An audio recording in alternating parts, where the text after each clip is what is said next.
What is up, guys? None of the sides. In this video, I'm going to show you how to add an audio to a video in Canva. So first, you need to head over to your Canva's website, and then when you're redirected to the home page, here you will see a purple video section.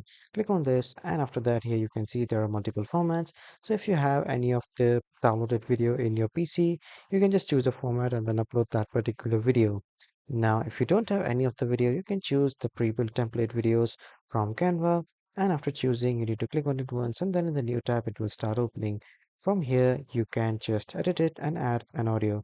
Now, to add an audio, on the left side, you will see multiple tools. Click on this apps here on the left side at the bottom. Scroll down a bit until you see the audio section. Click on this audio section, and you have multiple audios here to choose from.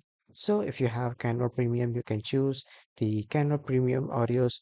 But if you don't want the premium audios, you want the free audios, click on music free to access all the free audios. And from here, you can access all the free audios that are pre-built or inbuilt in Canva.